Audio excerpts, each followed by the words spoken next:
Alors, donc, je rectifie juste, je m'appelle Monsieur Combo Abdallah Combo. On m'a demandé de venir là pour parler de la parole intime dans la culture mahoraise. Je vais essayer de faire de mon mieux pour qu'on puisse aussi avancer dans le débat. C'est vrai qu'il y a des choses déjà qui ont été dites, mais on va essayer d'apporter d'autres apports pour qu'on puisse avancer sur cette question-là.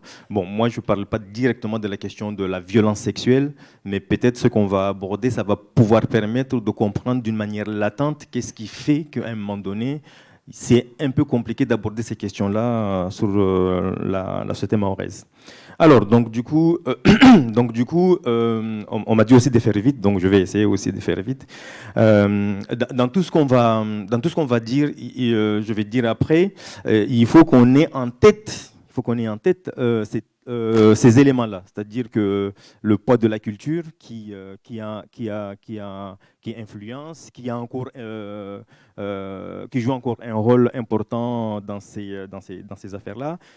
Le fait religieux, la religion, le fait religieux qui est beaucoup, qui joue beaucoup aussi dans ces actions. Et puis, bien sûr, le changement, en tout cas, c'est qui nous amène aussi à une forme de complexification du phénomène, notamment aujourd'hui, le fait qu'on a un lien avec la culture occidentale. Donc, du coup, et on en est là parce que nos ancêtres, ils ont fait ce choix de vouloir être avec la France pour, comme ils disaient, nous voulons être français pour être libres. Donc aujourd'hui, avec toutes les transformations, le développement rapide qu'il y a eu dans la société mahoraise, ça a un impact et ça joue sur pas mal de choses. Alors, moi, je fais très scolaire, hein. J'ai fait scolaire, donc on m'a dit de venir faire une approche sociologique, donc je fais de la sociologie. Donc du coup, je suis allé interviewer des gens avec des entretiens semi-directifs, des entretiens collectifs. Donc mes collègues du boulot, ils ont été des cobayes. Je leur ai dit, venez, on va parler de, de ces questions-là. Et puis, je suis cadre de formation à l'IRTS. Donc, il y a une nouvelle promotion CESF qui vient d'être mise en place, notamment avec le partenariat du rectorat et de Mblési Maoré. Donc, du coup, c'est des professionnels qui travaillent beaucoup avec les familles. Donc, j'ai dit, pourquoi pas. Donc, je leur ai proposé le sujet et ils se sont beaucoup lâchés. Et finalement, ça m'a permis d'avoir des matériaux qui permettent de pouvoir aller plus loin. Donc, du coup, j'ai travaillé avec, donc, par rapport à la question qui m'a été posée, la parole intime dans dans la société mahoraise. Donc, du coup, je me suis dit, quelle problématique peut nous permettre de répondre aux questions? Donc, en quoi, enfin, pour moi, c'est en quoi la question de la parole intime dans la culture mahoraise pourrait nous fournir. Ah, j'avance pas en fait sur le. Je suis,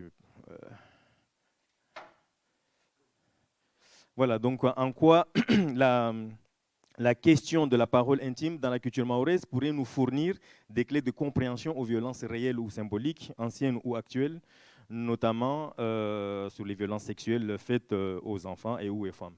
Donc du coup, voilà, donc c'est quelque chose qui est là et voilà. Alors, donc du coup, parmi les questions que j'ai posées, c'est qu'est-ce que ça vous évoque quand on parle de l'intimité, vous, à Mayotte? Voilà. Donc, du coup, les gens, ils ont commencé à me dire, voilà. D'abord, donc, parmi les réponses qui venaient en premier, c'est de toute façon, l'intimité vraiment relève du tabou. Donc, on n'en parle pas. Ça fait partie du tabou. Et puis après, d'autres éléments, enfin, d'autres personnes, ils parlent de. Voilà. Donc, quand on parle d'intimité, c'est le rapport à ton corps, à l'hygiène corporelle. Voilà, voilà, pour eux, c'est ce qui relève du secret. Donc, du coup, secret de famille, notamment le secret de famille, ça peut être un sujet lourd, notamment le viol. Donc, du coup, tout ça, c'est pour ça que ça doit rester dans l'intimité. On ne devrait pas en parler. Donc, ça aussi, ça rentre dedans. Donc c'est la corpulence physique. Après, ça m'avait surpris parce que voilà. Donc et donc directement en fait, lorsqu'on est, on rentre dans notre intimité, les gens disent on rentre dans notre intimité parce qu'on parle de notre corps. Ici, on dit que parfois c'est bien d'avoir un peu de la rondeur, des choses comme ça, et ça permet de pouvoir discuter et de pouvoir souvent aller dans des moqueries, dans des plaisanteries. Voilà. Donc du coup. Être grosse, c'est être belle, mais voilà, il faut que ce soit quand même esthétique. Enfin, il ne faut pas être grosse, trop grosse pour que ça soit pas, voilà, qu'il faut pas que ce soit moche. Mais il faut que ce soit esthétique. Donc, avoir les bons rondeurs. Voilà. Donc, et souvent, on vous fait la réflexion. On vous fait la réflexion. On regarde derrière. Les hommes regardent derrière. Voilà, des choses comme ça, fait en disant, voilà, par rapport au. Donc, du coup, c'est aussi des petites choses. En fait, en même temps, on dit qu'il ne faut pas parler de l'intimité, mais souvent, on vous fait des réflexions sur votre intimité. Voilà, et c'est quelque chose qui peut être aussi, pour les femmes, quelque chose de lourd. Et des choses que moi aussi j'ai appris dedans, c'est, voilà, on dit, voilà, donc du coup, par exemple, on dira des femmes qui sont minces que peut-être leur sperme de leur mari, il est pas bon, enfin, voilà, donc du coup, les filles minces, attention, voilà, il y a des réflexions comme ça. Et puis pareil, qui ont les petits seins, ça veut dire que les maris ne le touchent pas assez. Donc du coup, en même temps, ces questions de la sexualité, on n'en parle pas beaucoup, mais souvent on vous fait des réflexions sur votre corps en lien avec, voilà. Donc du coup, les personnes me disaient, mais on touche à mon intimité parce qu'on me fait la réflexion. Et on dirait à la fille qui est mince, mais si ton mari n'est pas bon, dis-moi, je viens, je serai bon. Voilà, donc c'est un peu ces questions, un peu, voilà. Comme je disais dans une autre conférence, à Mayotte, dans cette question-là, on est pile face, enfin, on ruse beaucoup. On ruse beaucoup, voilà. On n'en parle pas, mais souvent on en parle, mais voilà. Farah, donc du coup, justement, Farah, c'est en même temps, pour parler des organes sexuels, on dit Farah, c'est secret, donc il ne faut pas en parler, parce que Farah, c'est secret. Mais en même temps, souvent, ce Farah, c'est aussi pour désigner le sexe. Donc, du coup, c'est. Ouais, donc, c'est toujours dans ces dualités. C'est ce que. Voilà, après, les gens ils disent voilà, l'intimité, c'est ce que je peux parler aux personnes qui me sont très proches, amis intimes, d'où le fait qu'on dit amis intimes, Manzanoiro. Voilà, donc il y a ça. C'est ce qu'on ne peut pas parler facilement. Donc, toutes ces questions, encore une fois, de tabou, voilà. Donc, c'est compliqué, justement. Quand il y a le viol, c'est compliqué d'en parler. Donc, quand c'est compliqué d'en parler, c'est intime. Ouais. Donc, voilà. Après, aussi, on aborde le sexe parce qu'on dit oui, ces questions de sexualité, c'est intime, donc on n'en parle pas. Voilà, on est dans ces représentations. Et puis, il y a quelque chose aussi, voilà, nous, quand on était petits, enfin, la chambre des parents, on n'y touchait pas, on n'y allait pas. Donc, du coup, ça symbolise l'intimité des parents. C'est ça aussi, la chambre nuptiale. Voilà, donc, quelque part, il y a de la sexualité qui se passe là-bas. Donc, il ne faut pas y aller, c'est pur, c'est sacré, il ne faut pas y toucher. Ouais. Et puis, ça m'a fait rire parce que voilà, j'ai appris des choses. Donc, du coup, c'est le soir. L'intimité, c'est le soir lorsque l'homme désire sa femme. Voilà. Là, à ce moment-là, on touche à l'intimité. Et donc, du coup, par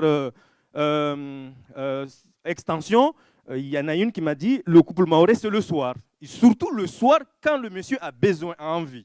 Oui, donc du coup, voilà. Donc du coup, en dehors de ça, dans certains couples, il n'y a pas d'intimité, on n'en parle pas. On ne parle pas de la séduction, voilà, de l'expression du sentiment. Enfin, voilà. Donc du coup, mais par contre, certains soirs, on en vient à être intime.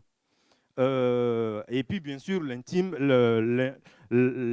c'est le chez-soi, la vie privée, la vie de couple, tout ça, ça rentre, voilà. Et puis, quelque chose qui est vraiment, qui a vraiment concentré les choses, et dans tous les entretiens, les gens en ont parlé. Pour eux, l'intimité, c'est aussi ces questions, les rites des passages. Donc, les premières règles pour les filles, les circoncisions, c'est à ce moment-là qu'il y a la société. Jusqu'à la puberté, on n'en parle pas. On n'en parle pas. Et d'un coup, lorsqu'il y a comment on appelle, les premières règles, là, à ce moment-là, il va y avoir une forme d'échange entre les parents et l'enfant pour pouvoir, parce que la jeune fille va devenir une femme. Donc, du coup, à ce moment-là, voilà. Et les gens, ils disent, c'est à ce moment-là, d'un coup, qu'on va vous dire, parfois, des choses qui vont être un peu violentes, parce qu'on va vous dire, attention, si un garçon vous touche, vous risquez de tomber enceinte. Enfin, voilà. Donc, du coup, il y a plein de choses comme ça. Et puis, bien sûr, au moment du mariage, le grand mariage, quand on va rentrer dans le mariage, le premier enfant, Parfois, apparemment, il y a des personnes qui m'ont dit ça peut aller très loin parce que quand il y a un mariage, on va calculer entre le moment, notamment pour vérifier la virginité ou d'autres choses, on va vérifier que parfois la grossesse, vous êtes marié aujourd'hui, si vous accouchez il y a 6 mois, ça veut dire que ce n'est pas vraiment le mari qui est le père. Voilà, donc du coup, vraiment, et on va aller dans des discussions comme ça. Il va y avoir des rumeurs. Ah oui, mais finalement, le mari, c'est pas le mari parce que il est marié qu'il y a seulement 6 mois. Et voilà. Et donc, du coup, il y en a certains qui s'interrogeaient c'est oui, et s'il y a un enfant, s'il y a la précocité, c'est-à-dire l'enfant arrive avant, il dit non, non, non, mais on s'en fout. Ça n'existe pas. On ne peut pas imaginer que l'enfant est arrivé d'une manière précoce. Non, ça doit faire 9 mois. Ouais, donc du coup, il y a tout ce... Donc on peut accuser quelqu'un que son mari n'est pas le père parce que justement, il y a juste l'aspect précocité de l'enfant qui arrive avant l'âge. Donc, bien sûr, les questions, donc du coup, l'intimité, c'est toutes ces questions aussi sur la virginité. Donc, du coup, bien sûr, la virginité, c'est quoi? C'est la régulation et contrôle social du corps de la femme par la famille, le village et la société.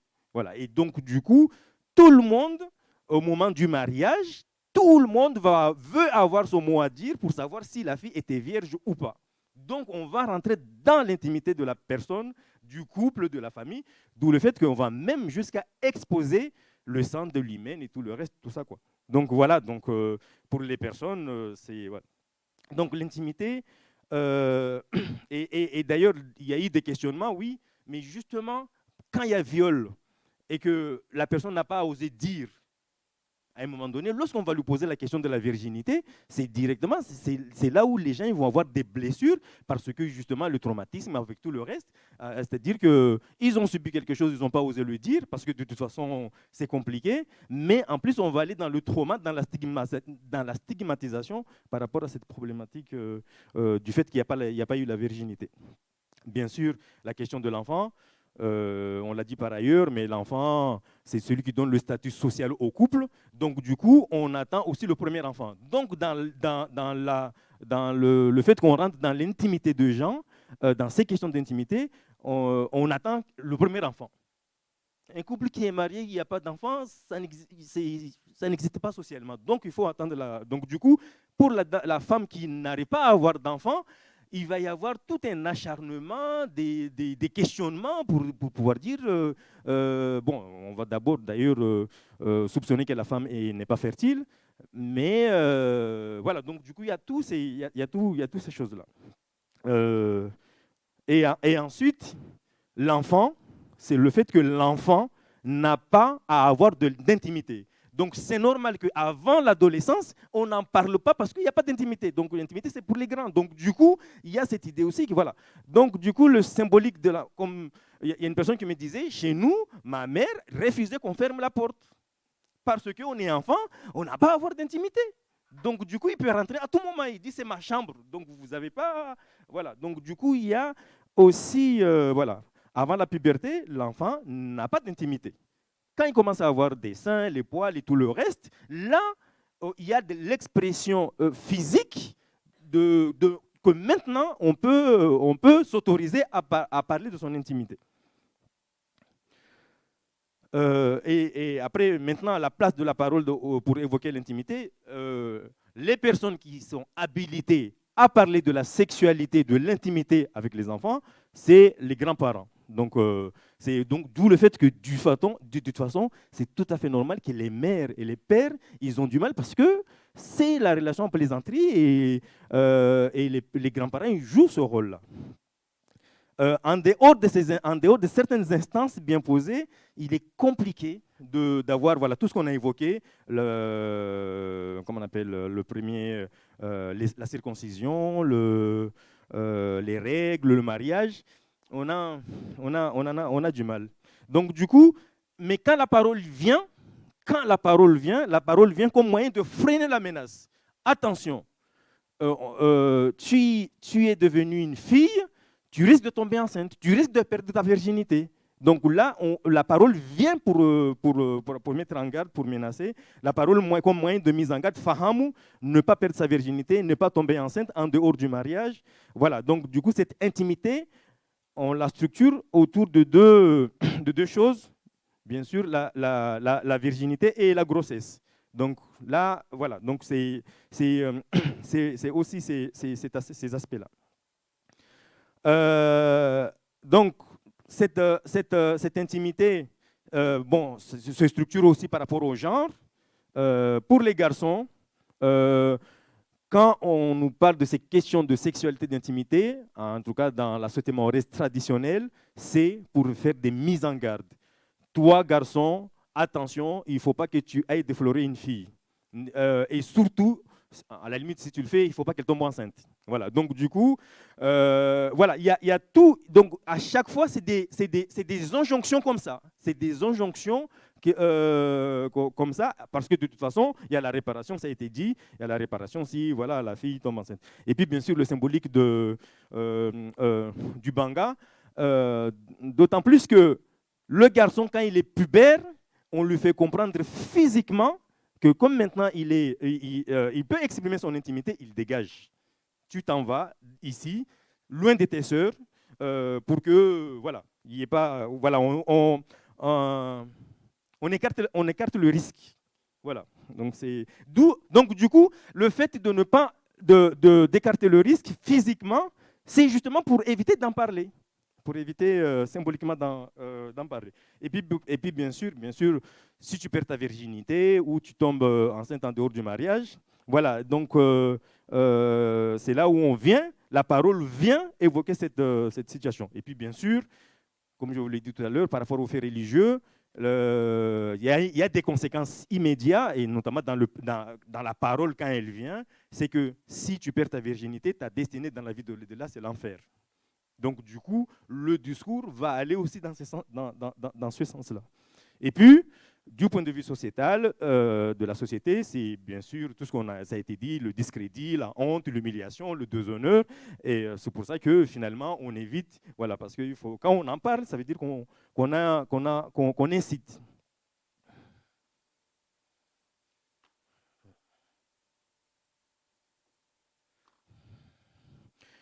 Donc aussi, bon, je l'ai un peu avancé, mais donc le pouvoir de dissuasion, éviter l'enfer, ne pas ne pas parler de la sexualité pour éviter à sa progéniture que sa destinée soit l'enfer. Enfin voilà, toutes ces questions-là. Donc du coup, parfois les gens l'oublient, mais dans les années 60, 90, 80, le statut de la fille qui perd sa virginité, ou bien du garçon qui vole la virginité de la fille de quelqu'un. Bien sûr, il y a ces questions de réparation de déshonneur, des dépressions. Il y a des gens qui partaient à la Réunion, qui migraient parce que soit ils ont perdu leur virginité, soit ils l'ont fait, soit ils ont volé la virginité. Voilà. Et ça allait souvent, parfois, jusqu'au suicide. Et dans le suicide, il y avait quelque chose qui faisait ravage, c'est le mélange de Nivaquine et Coca-Cola. Donc les gens ils prenaient ça en augmentant un peu les doses et c'était efficace.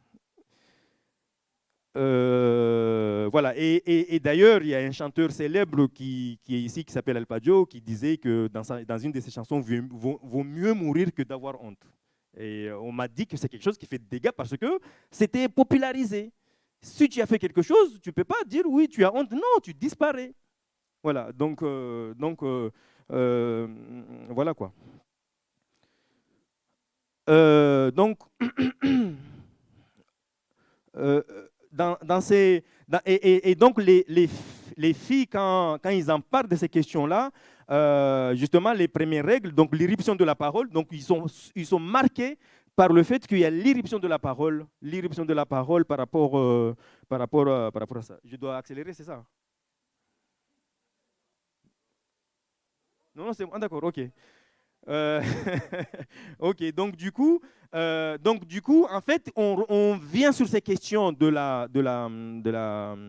règles parce que il faut aussi que dans ces questions de la pureté au niveau de la famille, au niveau dans la société, il faut que les jeunes filles Il faut que les jeunes filles, on leur apprenne les techniques de bain de la purification. C'est pour ça qu'on est obligé de leur en parler parce qu'une fois qu'ils ont leurs règles, à chaque fois qu'ils ont leurs règles, à la fin des règles, il faut qu'ils se purifient. Donc, il y a la technique de se baigner voilà, avec les techniques, tout ça.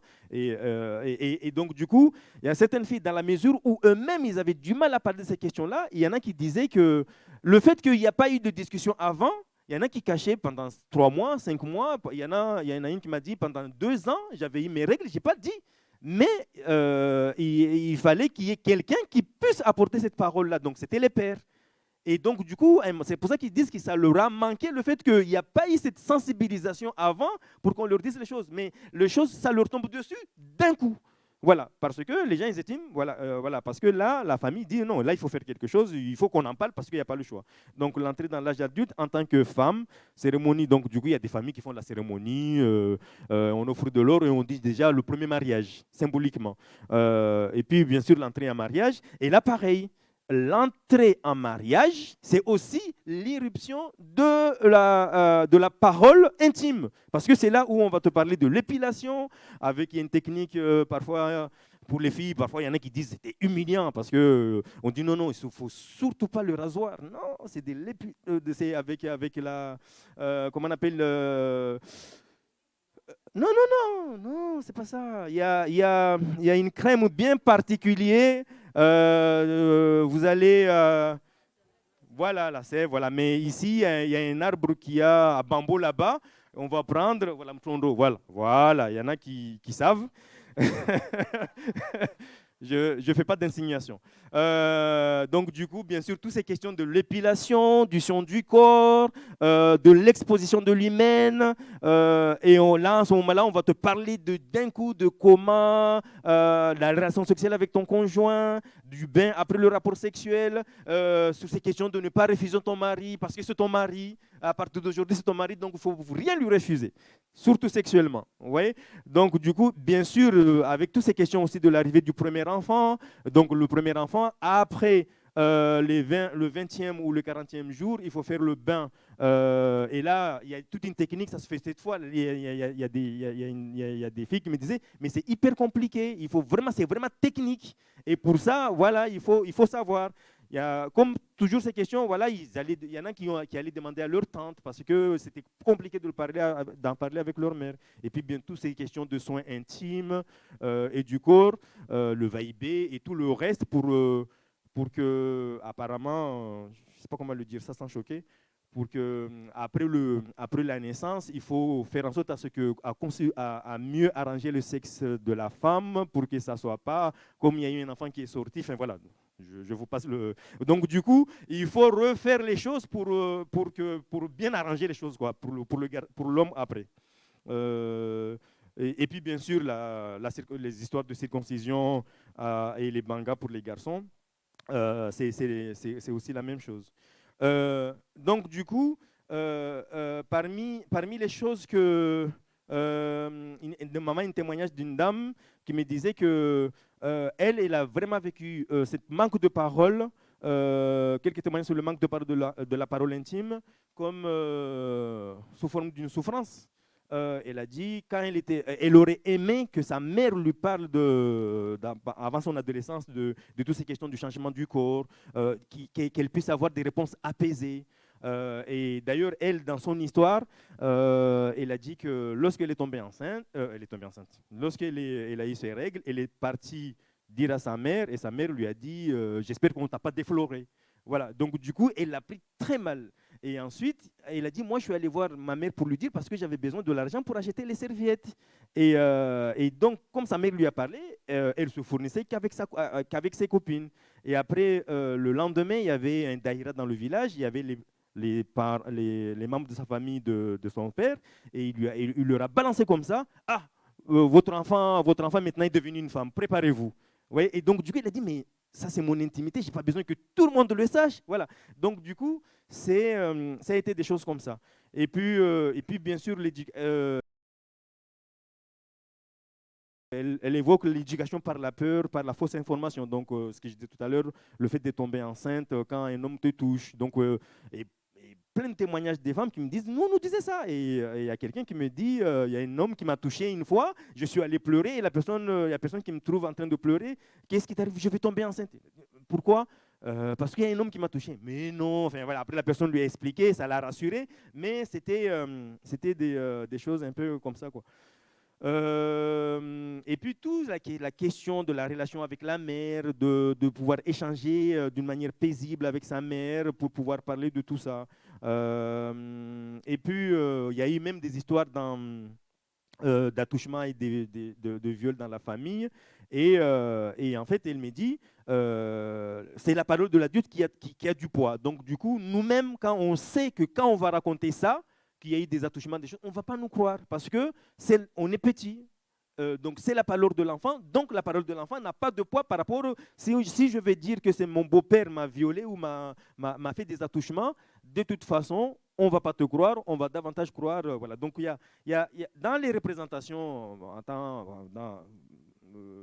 vous qui êtes parmi les travailleurs sociaux qui est là, il y a aussi cette précaution-là, ces choses-là à prendre en compte. Et l'autre partie, elle disait avoir été déstabilisée par son entrée dans la vie maritale et le fait que d'un coup, cette parole de l'intimité s'ouvre, donc cette question de Utsamia, c'est-à-dire c'est le jour où tout le village va venir là, voir si l'homme est homme et si toi tu es vierge. Et donc, du coup, les gens, ils entendent, ils sont là et ça traumatise l'homme et on va lui dire que peut-être il n'est pas un bon homme. Et puis, toutes ces questions-là, et puis voilà. Donc, bien sûr, bon, ces questions sur la sexualité, voilà. Donc, le hangué, le son du corps, il a dit, wow, on m'a donné des jolis hangués, mais pour moi, ce n'était pas ça le truc. J'aurais aimé qu'on me parle d'abord de tout ça avant, mais qu'on ne me donne pas, allez, mais comme ça, c'est un moyen de séduction pour ton mari et tout le reste, quoi. Dans son témoignage, elle me parle d'une copine mariée qui lui a parlé de sa prise de conscience d'avoir subi de viol au sein de son couple. Mais comme elle dit, dans ce moment où elle n'était pas consentante quand elle faisait ça, quand elle subissait les viols, mais comme on lui a toujours dit, qu'il ne faut pas se refuser à son mari, elle s'est laissée aller. Et je lui laissais, et il disait ça, donc c'est vraiment ses paroles. Je lui laissais mon corps, il en faisait ce qu'il voulait parce que j'étais sa femme. Voilà. Donc, du coup, voilà. Mais, donc, en fait, cette dame, c'est lorsque elle prend, à un moment donné, elle finit par en prendre conscience, elle va faire des études en travail social par rapport à tout ce qu'elle apprend, et c'est là qu'elle prend conscience qu'en fait, elle était en train de subir des viols conjugaux, mais qu'elle-même, elle ne mettait pas les mots dedans. Et le fait qu'à un moment donné, elle a décidé, elle est partie, elle a quitté son mari, ça a été le double la double sanction parce que ses parents n'ont pas compris le fait qu'elle quitte son mari, qu'elle parte en métropole pour faire autre chose, quoi. Donc du coup, là vraiment c'est pour vous illustrer parfois le manque de dialogue sur ces questions-là, parfois les conséquences que ça peut avoir pour pouvoir nommer les choses. Et si elle me dit aussi qu'elle constate que de plus en plus par rapport, en fait, elle dit que même actuellement les choses ne changent pas forcément parce que elle observe que de plus en plus des filles jeunes, elles se marient à 25 ans parce que à 25 ans, 22 ans, 20 ans, parce que c'est une manière pour eux de rentrer dans l'interdit. Plus vite ils rentrent, au moins ils vont être tranquilles, voilà quoi. Alors, donc, du coup, maintenant, il est clair que tout, il y a eu quand même un changement. Il y a eu cette arrivée rapide de la modernité, ce changement qu'il y a eu dans la société mahoraise. Donc, du coup, aujourd'hui, malgré tout, il faut avoir les éléments que je viens de vous dire avant pour comprendre, contextualiser, pour avoir une approche interculturelle de la chose. Mais aussi, aujourd'hui, bien sûr, la religion, la famille et le village ne sont plus les seules instances des régulations pour parler de l'intimité, de la sexualité, du mariage, des enfants ou de la relation de couple. Bien sûr, la massification scolaire, les médias, les pairs, les réseaux sociaux, le salariat des femmes, les études à l'extérieur, les services sociaux, les associations d'éducation populaire, le taxi brousse. Je ne sais pas si vous avez déjà pris le taxi brousse, mais j'adore raconter ces histoires-là. Mais on entend parler des choses dans les taxis brousse. On parle de la sexualité. Vous ne pouvez pas imaginer ce que les gens sont capables de raconter dans leur propre vie sexuelle. C'est énorme. Donc du coup, mais en même temps, ça fait ce lien urbain, le lien urbain-rural. Les gens sont partis là-bas, ils sont modernes. Quand ils vont à Mamoudzou, ils sont modernes. Et quand ils rentrent dans le village, ils rentrent dans le... Voilà, mais ils se lâchent. Voilà, il fait taxi, il fait psy aussi. Ouais. Et bien sûr, l'administration offre aussi la possibilité de parler librement de cette... Voilà. Donc, du coup, les familles eux-mêmes n'ont pas vu ce changement que, de toute façon, aujourd'hui, beaucoup d'autres structures en parlent, sauf eux qui n'ont pas encore pris la mesure voilà, de ce changement. Donc, bien sûr qu'il faut accompagner. Et bien sûr, de plus en plus, petit à petit, les anciens, les parents se retirent encore davantage de cette question d'intimité, car ils se sentent dépossédés. Donc, du coup, avant, ils n'en parlaient pas. Maintenant qu'il y a cette évolution, ce changement, tout ça, et que les enfants, ils ont toutes les informations qu'ils veulent sur la sexualité, ils se sentent encore plus loin de cette question encore. Ouais, donc c'est quelque chose qui est complexe. Donc les plus jeunes ont aussi du mal. Donc les gens, vous allez avoir des jeunes qui ont 20 ans, qui ont 25 ans, 30 ans. Comme eux-mêmes, ils n'ont pas eu cette éducation-là, ils continuent parfois à reproduire voilà. Et moi, j'ai été marqué que les jeunes eux-mêmes, ils disent avoir un peu encore du mal à parler de la sexualité avec leurs enfants. Après, il y en a qui disent, oui, moi maintenant c'est bon, j'ai les mots, tout ça. Mais il y en a encore qui ont voilà, qui ont cette difficulté. Il y a aussi plein de... Voilà, donc là, ces questions-là, je gère aussi une... non, je faisais cours avec les travailleurs sociaux, les assistants services sociaux, et j'ai posé la question sur ces questions-là, et tout le monde, c'est quoi les conditions pour se marier, tout ça, tout le monde m'a parlé de la virginité. En fait, ils sont dans les mêmes représentations que ce que veut la société traditionnelle. Et ça m'avait un peu choqué. Là, c'est pas longtemps, hein, il y a 2 semaines par là. Hein, et ils étaient dans des discours voilà, il faut se marier vierge, il faut que le mari ait de l'argent, il faut qu'il y ait la maison pour la fille. Ils sont dans les représentations de ce que veut la société mahoraise. Après, maintenant, il est vrai que la virginité devient de moins en moins l'affaire de la famille, du village et de la société, parce que ça devient l'affaire du couple. Apparemment, maintenant, on pose la question, mariage yahale ou yahabasa, c'est-à-dire un mariage ancien ou nouveau? Donc, du coup, les gens, de plus en plus, parfois, les parents eux-mêmes, ils ne s'autorisent plus à les demander à leur enfant. Voilà. Donc, voilà. Maintenant, ce qui compte, c'est le grand Mazaraka avec beaucoup d'argent. Oui, donc, on passe d'une autre étape. Par contre, dans cette question de la virginité, il y a une forme de radicalisation. Il y a le fait que maintenant, on demande moins, mais lorsque on a cette occasion de pouvoir le faire, tout le monde va vérifier, on s'appelle pour dire « Ah, il est vierge !» Vous voyez, donc des choses comme ça. Et les filles me disaient que là, au mois d'octobre, au mois d'août, il y a eu des choses, et il y a encore les femmes là qui vont vérifier la virginité. Dans le village, ils font le tour pour aller vérifier, voilà. Et ils m'ont raconté quelque chose un peu pareil, terrible, c'est le fait qu'à un moment donné, le garçon, il avait du mal. Il avait du mal, et donc du coup, il y a la tante. En tout cas, il y a un membre de la famille, je ne sais plus si c'est du côté du père ou de la mère, il est venu dire non, non, non, on a trop attendu là, ouvre, on va mettre le doigt. Vous voyez? Donc, du coup, on lui a pris sa virginité, et là, c'est là, en 2021, hein, on lui a pris parce que le garçon, il était tétanisé par, je sais pas, les enjeux ou des choses comme ça, et à un moment donné, la famille a dit non, non, c'est bon, on a assez, voilà, tu nous fais trop attendre, on va aller vers le doigt. Je suis désolé. Donc, du coup, on parle de... Donc, bien sûr, symboliquement, on parle de la disparition de Youyou, parce que Youyou, c'est quand il y avait la virginité. Là, tout le monde faisait le Youyou dans le village, tout ça. Et puis, l'autre phénomène qui apparaît, par contre, du fait que maintenant il y a la virginité qui a moins de valeur, on met l'accent maintenant sur le fait que il ne faut pas qu'avant le Mazaraka, il y ait la grossesse. C'est mieux. Donc, du coup, d'où le fait que maintenant, les gens ils vont aller vers une autre extrême, c'est celui de recours à l'IVG. Certains parents, dès que l'enfant est enceinte, même s'il est enceinte, on ne va pas faire, voilà, parce que pour eux, ils attendent quand même, parce que il ne faut pas non plus exagérer. Donc, on remplace le grand mariage par le manzaraka. L'objectif pour la famille, c'est toujours la réalisation sociale, l'honneur et tout le reste, quoi.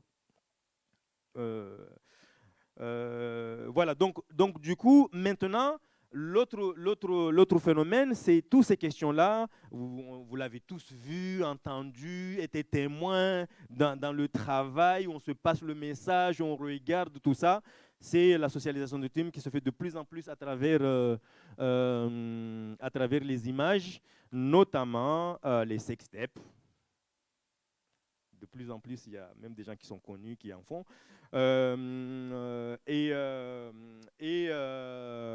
Donc des adolescents qui sont dans une forme d'inconscience, qui se font leur truc et qui se l'envoient. Et donc, du coup, ça se balance. Il suffit qu'il y ait des petites rivalités là, l'autre il pique le téléphone de l'autre, il fait, et puis voilà, et pour humilier sa rivale, il va le faire, tout ça, quoi.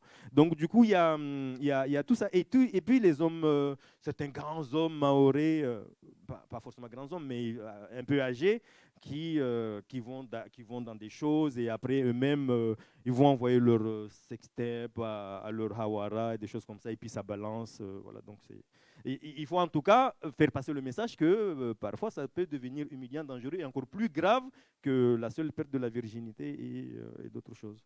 Voilà, maintenant, sur ces questions-là, quelques pistes. Hein. Pour aller plus loin. Donc c'est clair qu'il y a cet enjeu de l'éducation sexuelle. Il faut qu'il y ait cette médiation pour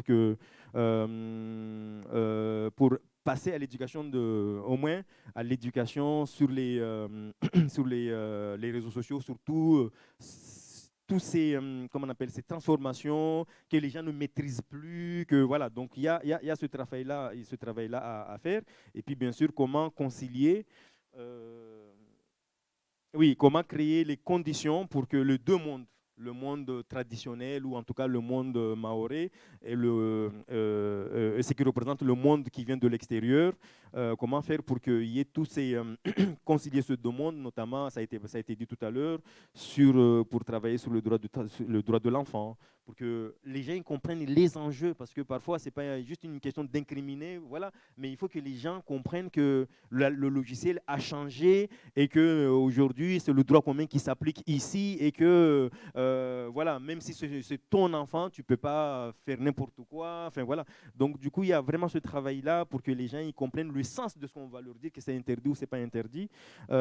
Discuter sur cette problématique de la crise identitaire, cette crise identitaire qui touche tout le monde, qui touche les plus âgés, les adultes d'aujourd'hui, ceux à venir. Donc il y a tout ce travail-là qui est lié à cette perte de repères, car mélange incompris entre la culture locale et la culture occidentale, et créer les espaces de dialogue intergénérationnel et interinstitutionnel qui est, voilà, ça a été dit, mais en tout cas, ça ne fait pas du mal de le rappeler.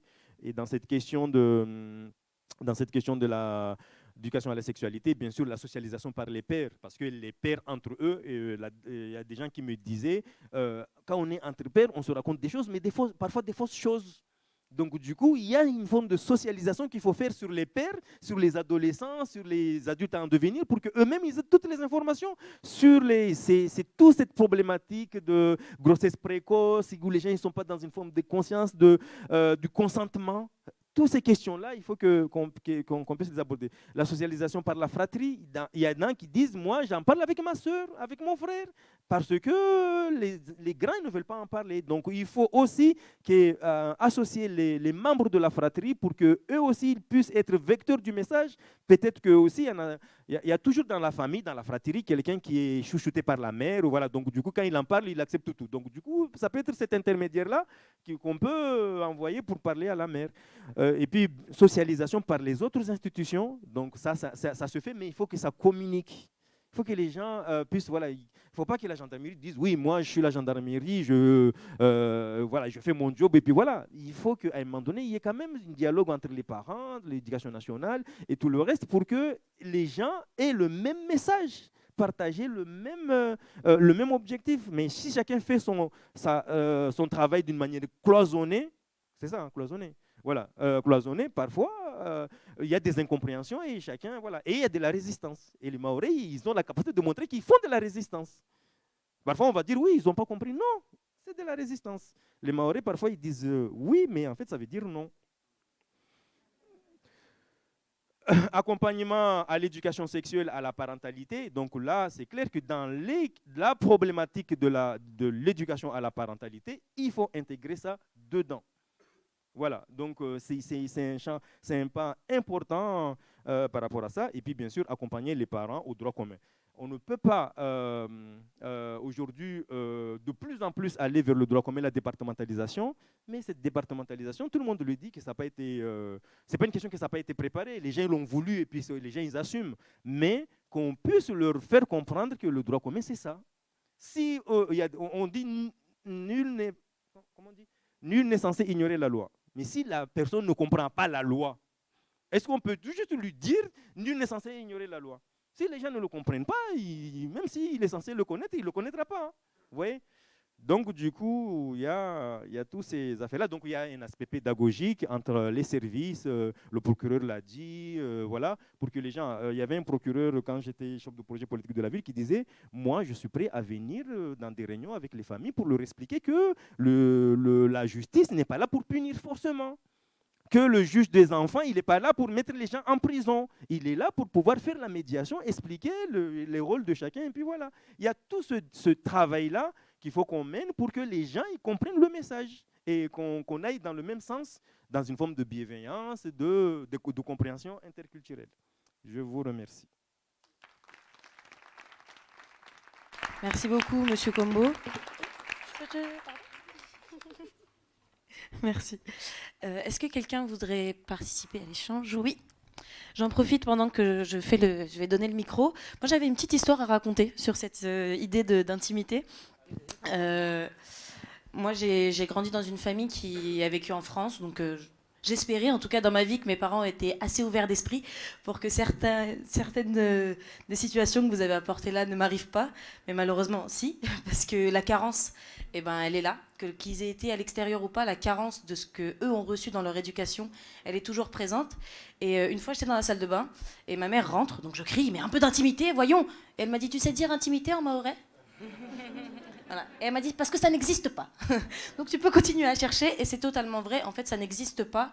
Et finalement on se retrouve dans beaucoup de situations comme ça, où cette intimité, on la cherche réellement. On se retrouve certaines fois avec des membres de la famille, que ce soit des grands-mères, des grands-pères, qui nous touchent d'une manière qu'on n'a peut-être pas envie d'être touché, qu'on nous dise, ah, t'es tombé dans l'escalier, les seins... En fait, c'est encore mon intimité et j'essayais de les cacher sous mon grand t-shirt. Et en fait, c'est tout plein de remarques comme ça qui paraissent peut-être inoffensifs et qui, en fait, nous met un peu dans une bulle. Et moi, je sais que j'ai longtemps été un garçon manqué par ça. Parce que je fais partie d'une famille où, justement, on a peut-être des seins un peu plus gros, des attributs un petit peu plus... Voilà. Et donc, je mettais des grands t-shirts, des shorts, vraiment pour qu'on ne me regarde pas, en fait. Pour sortir de cette idée de... Ah, je vais être finalement un petit peu, comment je vais dire ça, sexualisée parce que j'ai des attributs et que j'étais un peu plus jeune. Donc vraiment, cette idée de l'intimité, c'est totalement ce que vous venez de dire. Voilà, je vous laisse. Merci, c'est à nouveau moi. Je voulais déjà merci Combo pour tout ça. Encore une fois, en tant que clinicienne et quand on doit intervenir sur ces questions-là, je trouve que c'est super important effectivement d'avoir d'avoir cet apport-là culturel parce que au-delà de la victime et quand on a très peu de temps pour faire une expertise, il faut qu'on le sache. Voilà, pour pas nous déjà, même si, comment dire, on va y réfléchir à ces questions-là. Mais dans le positionnement même de la victime aussi, c'est compliqué. On est dans la clinique, on est dans le culturel, on peut pas ne pas en prendre compte, effectivement. Après, moi, je suis une coco. Et quand j'étais plus jeune, c'était des questions qu'on n'abordait pas non plus. Donc cette part-là, je peux la comprendre. C'était un sujet qui était très tabou dans les familles aussi mzungu, on va dire, hein, en tout cas dans certaines. Donc cette complexité de l'aborder, parce que les mamans ont peur de dire que si on parle de l'intimité, on va pousser sa fille à aller faire des choses qu'on n'a pas envie qu'elle fasse. Donc ça, moi, en tant que femme, je peux l'appréhender, le comprendre. Mais encore une fois, je trouve que c'est vraiment important qu'on s'ouvre aussi à ça, parce qu'on a nos propres repères, effectivement, et que quand on est à la croisée comme ça d'une prise en charge, il faut qu'on y ait accès. Et les victimes, souvent, ont cette double peine-là, je dirais, parce que elles ont... Il y a la question de la honte, effectivement, et de le dénoncer. Voilà, on veut protéger à la fois la famille, mais soi, là-dedans, on est quoi?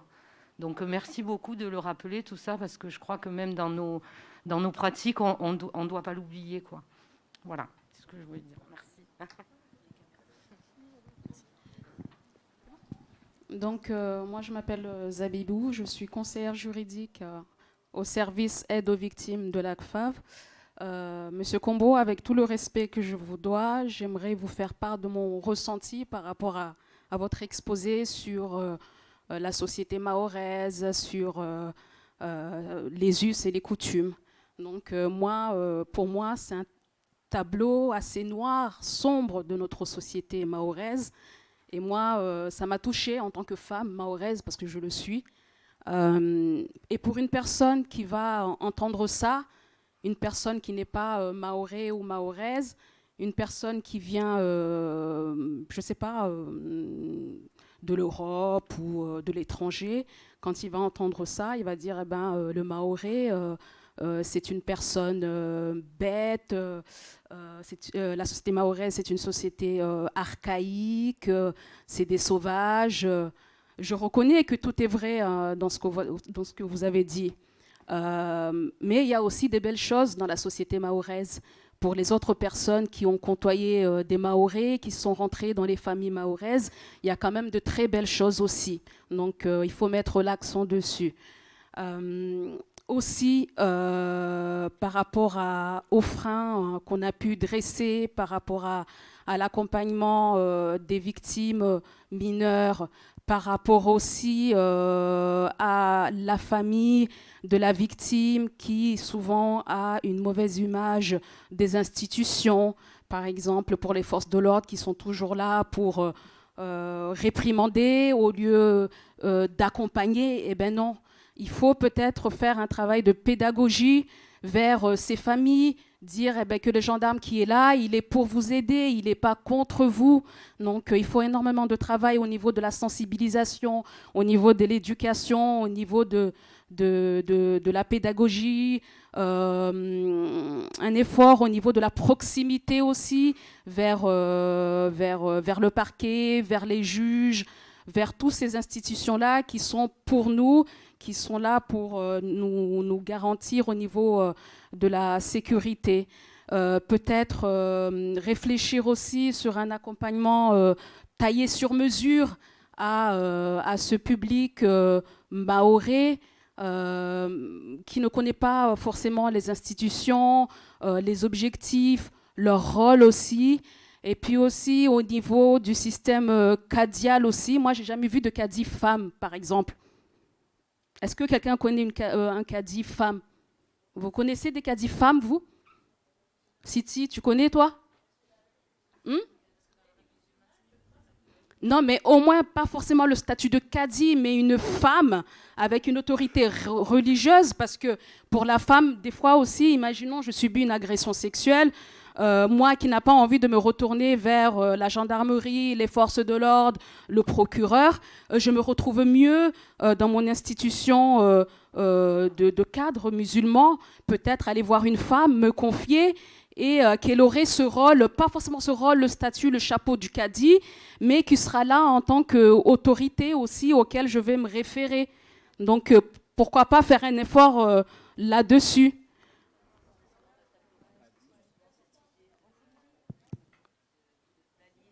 Alors, d'accord. Zabibou, merci beaucoup pour votre intervention.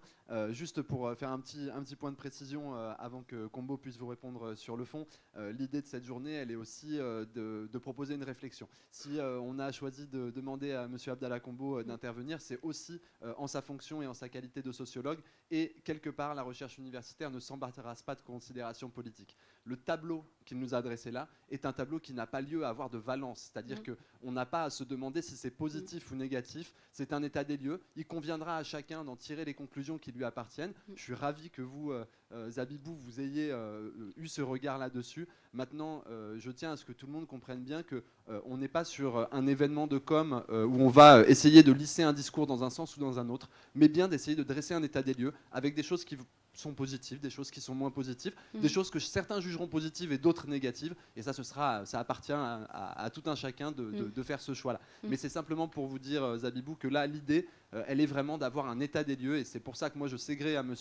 Abdallah Combo de nous avoir offert cet état des lieux, parce que même si certaines des représentations qu'il a énoncées n'ont peut-être plus cours aujourd'hui, et il l'a précisé en fin d'intervention, à mon avis, elle structure les inconscients collectifs. Et à ce titre-là, c'est absolument crucial qu'on puisse en avoir une idée plénière.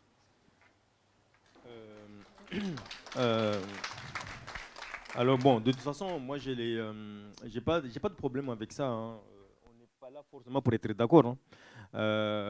Donc du coup, moi j'ai présenté la méthodologie dès le départ. J'ai dit que ça, c'est le résultat par rapport à la thématique qu'on m'a demandé de réfléchir. J'ai interviewé des gens et de tout ce qui est ressorti, c'est ça. Voilà, donc voilà. Maintenant, il ne faut pas non plus être dupe. Il y a beaucoup, à Mayotte, il y a quand même des personnes qui arrivent à parler de la sexualité avec leurs enfants. Enfin, il y a certains villages du sud, dans la commune de Bouéni, là-bas, où on parle tout le temps de la sexualité, enfin, des choses comme ça. Voilà, ça, c'est pas, à la limite, c'est pas un souci, mais d'une manière générale, lorsqu'on interroge les gens, ils sont sur ce type de tableau. Après, maintenant, il y a, voilà, donc c'est toujours compliqué de pouvoir représenter toutes les items par rapport à ce type de questions. Voilà, de toujours relativiser tout ça, mais il est clair que c'est quelque chose que moi, ça m'a, voilà, parce que il y a souvent, j'ai essayé de tester cette question sur plein de choses, plein de gens. Qu'est-ce que pour toi l'intimité? Et à chaque fois, un des constats qui arrive, c'est le tabou, le silence, voilà. Enfin, voilà. Donc du coup, moi, je ne pouvais pas faire autrement que de relever ce qui m'a été donné. Et dans ce que j'ai dit là, je n'invente pas. Hein. C'est la restitution de ce que moi j'ai eu des gens. Voilà. Après, sans doute. Si on fait une thèse, on fait un mémoire de master 2 ou des choses comme ça, on a un échantillon plus large et à ce moment-là, peut-être qu'on a le... Voilà, mais c'était... Il ne faut pas faire comme au Moyen-Âge, comment on appelle? Tuer le messager, voilà, il ne faut pas le tuer. Pas de souci. Merci beaucoup, Monsieur Combo. Et on va... Oups, ah oui, pardon, excuse-moi. J'étais complètement... Désolée. Appelez-moi. Oui, rapidement, une intervention. Merci Combo pour cette présentation. Donc, moi, c'est Dealane Moumadi, DG à Amlési Maoré. Donc, je vais interroger le sociologue, mais également le cadre de formation. Pour te demander, puisque ces sujets sont sensibles, d'importance à Mayotte comme partout ailleurs, comment l'IRTS, qui aujourd'hui forme les travailleurs sociaux de demain, se saisit de cette question de violence sexuelle, d'éducation à la sexualité. Est-ce qu'on s'arrête au référentiel de droit commun ou est-ce que parce que le sujet est d'importance, l'IRTS fait le choix d'aller plus loin dans la sensibilisation, dans l'accompagnement? Bon, pour l'instant, je t'avoue qu'on reste dans le référentiel, mais Moi, en tout cas, comme je suis sensibilisé sur ces questions-là, notamment, comment on appelle, c'était très enrichissant, notamment avec le groupe CESF, quand on en a parlé. Je ne sais pas comment le dire, mais moi, j'ai posé la question comme ça, et après je disais, moi-même, j'étais dans le stéréotype que maintenant, ces questions de virginité, tout ça, c'est démodé. Mais quand ils m'ont dit, Monsieur Combo, c'est là, dans les villages, ça se passe comme ça. Et il y en a une qui m'a dit, Monsieur Combo, moi, au mois d'août, là, il y a eu ma cousine qui se mariait, on nous a appelés à 5h du matin. Venez. Et il m'a dit, mais c'était pourquoi? Il m'a dit, oui, mais c'est bon, c'est fait. Et il m'a dit, quand ils sont partis là-bas, le sang dégouline. Comment voilà. Donc du coup, et là, la fille, elle me dit, c'est sûrement parce que au-delà de prendre juste la virginité, peut-être que le gars il est allé trop loin, il a forcé.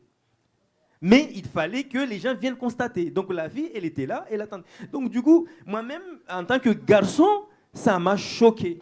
Voilà, donc ça m'a choqué. Donc du coup, je pense que pour ces questions-là, aujourd'hui, on ne doit plus en faire un tabou. Maintenant, je pense qu'il y a sans doute, et là, moi, je ne suis pas décisionnaire par rapport à ça, mais je pense qu'il faudrait qu'il y ait certaines institutions qui puissent faire commande au niveau de l'IRITES pour qu'on puisse aller plus loin dans l'analyse, dans la problématisation de ces questions-là, parce que justement, c'est, comment on appelle après, sûrement, les gens veulent aller loin, mais j'ai fait des jurys. J'ai fait des jurys de certification pour les moniteurs éducateurs. Ils étaient dans des LVA, dans des choses. Et il y a eu des histoires de sexualité entre les résidents, comme c'est dans les LVA. Et même les travailleurs sociaux, ils ont du mal de parler de ces questions-là.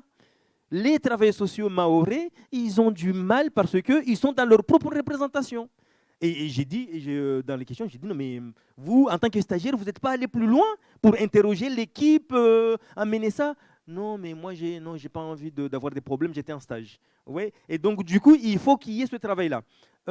Là, dans le groupe des CESF, il y a une fille qui racontait qu'il y avait un professeur maoré de biologie au collège. Elle a dit, quand elle était dans la classe de ce monsieur, le monsieur a tout fait pour repousser au maximum le cours sur la sexualité. Vous voyez? Donc, du coup, il a dit, le gars, il en a parlé à la fin, mais tous les autres classes, ils avaient déjà fait leur cours. Et voilà, donc du coup, sur ces questions-là, il y a encore des tabous, il y a encore des choses, il y a encore des freins. Et voilà. Et lorsqu'on en parlait, c'était libre et ils étaient contents de pouvoir échanger sur ces questions-là. Donc, pour moi, je pense qu'il faut se saisir de cette question.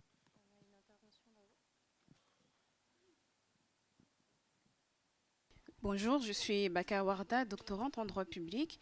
J'aimerais aussi répondre à Madame Zabibou concernant cette image négative qu'on renvoie. C'est tout simplement une réalité. Le fait d'en parler, de mettre des mots dessus, permet justement de mettre en exergue le fait que certaines pratiques culturelles sont des réelles atteintes à la personne, punissables par la loi. Par exemple, certains aspects de notre culture, notamment ceux liés à l'initiation sexuelle des jeunes garçons, il s'agit d'actes pédophiles tout simplement. Et c'est le fait de pouvoir en parler, mettre des mots dessus, que ça permet de faire prendre conscience aux victimes qu'elles-mêmes, elles ont été victimes.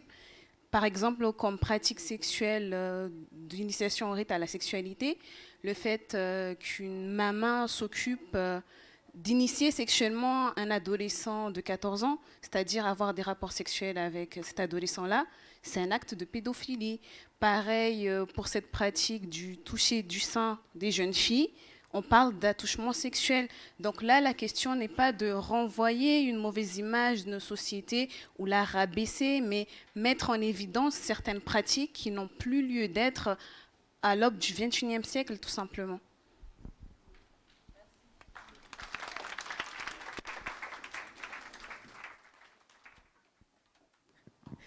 Merci beaucoup pour ton intervention.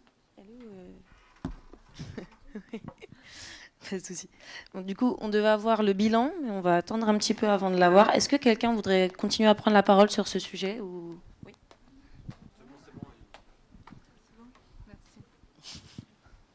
Alors oui, donc bonjour tout le monde. Je suis Taslima Suleimana, la directrice régionale aux droits des femmes et à l'égalité au sein de la préfecture. Par rapport à tout ce qui avait été dit, moi ce que j'aimerais rajouter, c'est que je rejoins un peu madame, c'est que c'est en échangeant avec d'autres personnes issues d'autres cultures et d'autres traditions qu'on se rend compte aussi de ce qui se passe. Moi je sais quand j'étais étudiante, quand j'expliquais à des personnes en métropole comment se passait le mariage à Mayotte, notamment la cérémonie de la virginité, c'est là qu'ils me disaient, mais madame, c'est pas normal, c'est comme du viol, parce que la personne, elle prend pas le temps. C'est comme ça aussi que je prenais un peu aussi conscience que c'est pas normal tout ça. Donc pour dire, c'est pas forcément que négatif, ça peut aussi nous renvoyer un miroir que parfois on a du mal à peut-être comprendre sur le coup qu'on a normalisé et qui nous permet après de voir les choses autrement. Et par rapport à ce qui a été évoqué, les réponses, parmi les réponses que j'ai surtout retenues, c'est l'éducation à la sexualité. Moi, ce que j'aimerais souligner, c'est qu'aujourd'hui, sachez qu'il y en a quand même des dispositifs qui existent. Et là, je pense à l'EVARS, qui a été inauguré récemment, l'espace de vie affective, relationnelle et sexuelle, où des professionnels, conseils conjugués et autres, sont là pour conseiller et écouter les jeunes et moins jeunes et parler de la sexualité. Et ces deux dispositifs existent au niveau de l'ACFAV et Mlési, avec ces professionnels qui sont là, parce qu'il est évident qu'il est difficile de parler de sexualité en famille, et cela a été constaté à plusieurs reprises, que ce soit par vous, monsieur, en tant que sociologue, mais aussi quand on a fait les tables rondes avec Repema, où on a eu des débats en intergénérationnel, où des jeunes et moins jeunes disaient que on a du mal à parler de sexualité avec nos mamans, comme les parents aussi, ils ont du mal à parler de sexualité avec leurs enfants parce qu'ils n'ont pas eu l'habitude de le faire. Mais sachez qu'aujourd'hui, avec ces espaces qui sont quelque part neutres, les parents et eux-mêmes jeunes peuvent venir dans ces endroits pour en parler, pour avoir des conseils, des informations sur des sujets qu'ils ne peuvent pas aborder dans leur cadre familial. Tout simplement, c'est ce que j'aimerais rappeler. Et je compte sur vous, les partenaires associatifs, que ce soit ACFAV ou Mlési, pour vraiment faire connaître ces dispositifs et les faire vivre, vraiment les faire vivre et orienter les jeunes vers ces dispositifs en attendant de trouver des solutions plus pérennes, en famille ou autres. Merci. Pour aller aussi dans votre sens, encore une fois, c'est juste aussi, moi quand j'étais à la fac de sociologie à Bordeaux, il y a eu des groupes de femmes qui sont venues me voir et m'ont dit, Combo, fais ton mémoire sur les histoires de mariage avec la virginité, tout ça.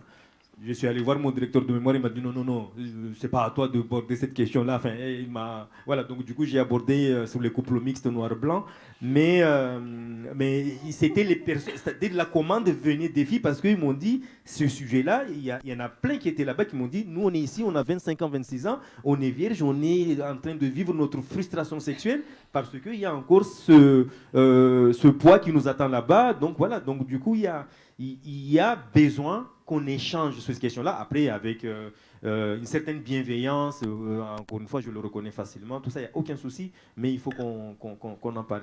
C'est source de souffrance pour pas mal, notamment, surtout, des jeunes femmes. Voilà.